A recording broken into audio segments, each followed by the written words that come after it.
Hello friends, मैं हूं सुमित और स्वागत करता हूं आप सभी का मेरे चैनल लेंडर्स 247 पे। सो फ्रेंड्स, आज के इस वीडियो में हम लोग बात करने वाले हैं ट्रू बैलेंस ऐप के रिगार्डिंग कि ट्रू बैलेंस ऐप की लिमिट क्यों बढ़ती और घटती है और बहुत जगह पे ट्रू बैलेंस लोन की सर्विसेज अवेलेबल नहीं है, जबकि पहले वो अवेलेबल थी बट अब अवेलेबल नहीं है। तो इसके पीछे की रीजंस क्या हैं, तो इन सारे बातों के बारे में हम लोग बात करने वाले हैं इस वीडियो में। तो वीडियो के अंत तक हमारे साथ बने रहिएगा।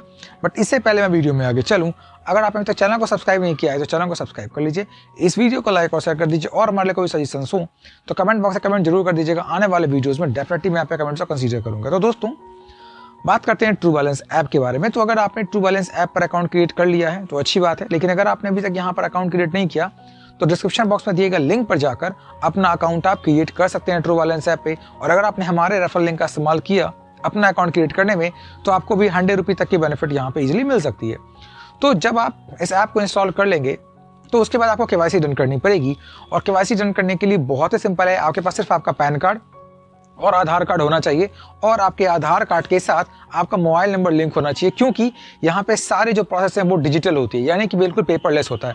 आपको कुछ भी यहाँ पे पेपर के साथ अपलोड करने की जरूरत नहीं है, यानी कि सिर्फ आपके फ़ोन नंबर पे एक वन टाइम पासवर्ड आएगा और जब आप वो पासवर्ड वहाँ पर पंच कर देंगे तो ऑटोमेटिक आपकी आधार कार्ड वहाँ पर फिल हो जाएगी। आपको कुछ ही नहीं करना है, सब कुछ ऑनलाइन हो जाएगा, सब कुछ डिजिटल हो जाएगा।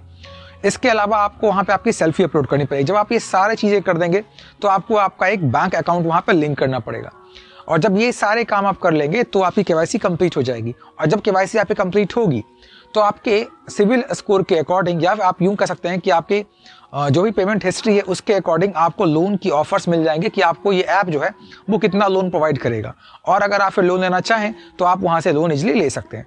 लेकिन बात हमारा ये था कि आखिर क्यों ये लिमिट जो है वो इंक्रीज या डिक्रीज होती है, या फिर कुछ जगहों पे ट्रू बैलेंस ऐप जो है इनकी सर्विसेज ही अवेलेबल नहीं है जबकि पहले अवेलेबल था। तो आखिर ऐसा क्यों है, तो इसके ही बारे में हम लोग बात करने की कोशिश करेंगे। तो देखते हैं ऐसा क्यों होता है। तो दोस्तों, लिमिट इंक्रीज या डिक्रीज होने की जहाँ तक बात है तो ये डिपेंड करता है आपके पेमेंट बिहेवियर पे। अब पेमेंट बिहेवियर से मतलब मेरा कि अगर आपको पहले लोन मिला है, मान लेते हैं कि आपको 3000 का लोन मिला और आपने 2 इंस्टॉलमेंट में वो लोन लिया था, तो आपकी जो भी ड्यू डेट थी, अगर आपने उस ड्यू डेट पे या उसके पहले ही लोन का रिपेमेंट टाइम से बिल्कुल कर दिया है तो इसके ये होता है कि आपकी जो सिविल स्कोर है वो अच्छी होती है उस ऐप में भी और ओवरऑल भी। तो जब आपकी सिविल स्कोर अच्छी होती है, आपका पेमेंट बिहेवियर अच्छा होता है, तो निश्चित तौर पे आने वाला जो लोन है, यानी कि अगला जो लोन होगा, अपकमिंग जो लोन होगी आपकी, उसमें लिमिट आपकी इंक्रीज हो जाएगी।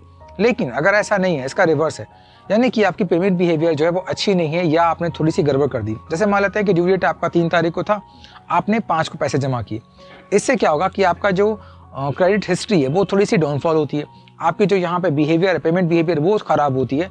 और इनसे हो सकता है कि आने वाले टाइम पे, यानी कि अपकमिंग टाइम पे, आपको ये कंपनी ट्रू बैलेंस ऐप जो है वो लोन ही प्रोवाइड ना करे, या फिर अगर लोन प्रोवाइड करे भी तो आपकी लिमिट जो है वो थोड़ा सा डिक्रीज हो जाए।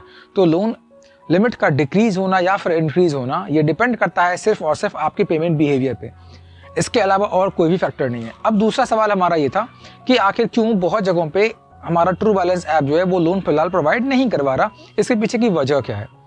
तो मैं आपको यहाँ पे क्लियर कर दूं, दरअसल ट्रू बैलेंस ऐप जो है उसने जब स्टार्ट किया था, अपना ऐप बनाया था, लोन देना जब स्टार्ट किया था तो बहुत सारी जगहों पे ये फैसिलिटीज़ अवेलेबल थी, लेकिन उसके बाद इनके पैसे फंसने लगे और रिकवरी एजेंट्स की ज़रूरत पड़ जाती है ना। अगर मान लीजिए कोई कंपनी आपको लोन प्रोवाइड करती है और आपका वहाँ से अगर लोन नहीं आया तो एजेंट्स के जरिए आप जानते हैं कि लोन जो है वो वहाँ से रिकवर करती है। लेकिन अगर किसी पार्टिकुलर जगह पे उनके एजेंट्स ही नहीं होंगे तो लोन के रिकवर होने की संभावनाएं भी काफ़ी घट जाती है। और यही कारण है कि हमारे यहाँ पे बहुत सारे जगहों पे फिलहाल ट्रू बैलेंस ऐप जो है वो लोन प्रोवाइड नहीं करवा रहा, क्योंकि इनके काफ़ी सारे फंड वहाँ पे या तो फंस गए हैं या फिर इनकी पैसे जो है वहाँ से निकल कर बाहर नहीं आई है। तो ये दोनों चीज़ें यहाँ पे हुई है। इस कारण से ही क्या है कि हमारे यहाँ पे फिलहाल ट्रू बैलेंस ऐप जो है बहुत जगहों पे लोन देना बंद कर दिया। बट जिस जगह पर लोन देना इसका जारी है, जहाँ पे लोन प्रोवाइड की जा रही है, जिस पिन कोड पे प्रोवाइड करवाई जा रही है, वहाँ पे अगर आप रेगुलर रहेंगे, पेमेंट बिहेवियर आपका अच्छा रहेगा, तो स्वाभाविक रूप से आपकी लिमिट जो है वो इंक्रीज होगी। और अगर पेमेंट बिहेवियर आपकी अच्छी नहीं है तो आपकी लिमिट जो है डिक्रीज होने की संभावना पूरी है।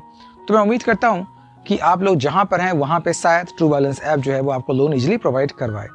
तो इस वीडियो में मैंने ये बताने की आपको पूरी कोशिश की है कि लिमिट इंक्रीज और डिक्रीज होने के पीछे वजह क्या रहती है, फैक्टर्स कौन कौन से हैं।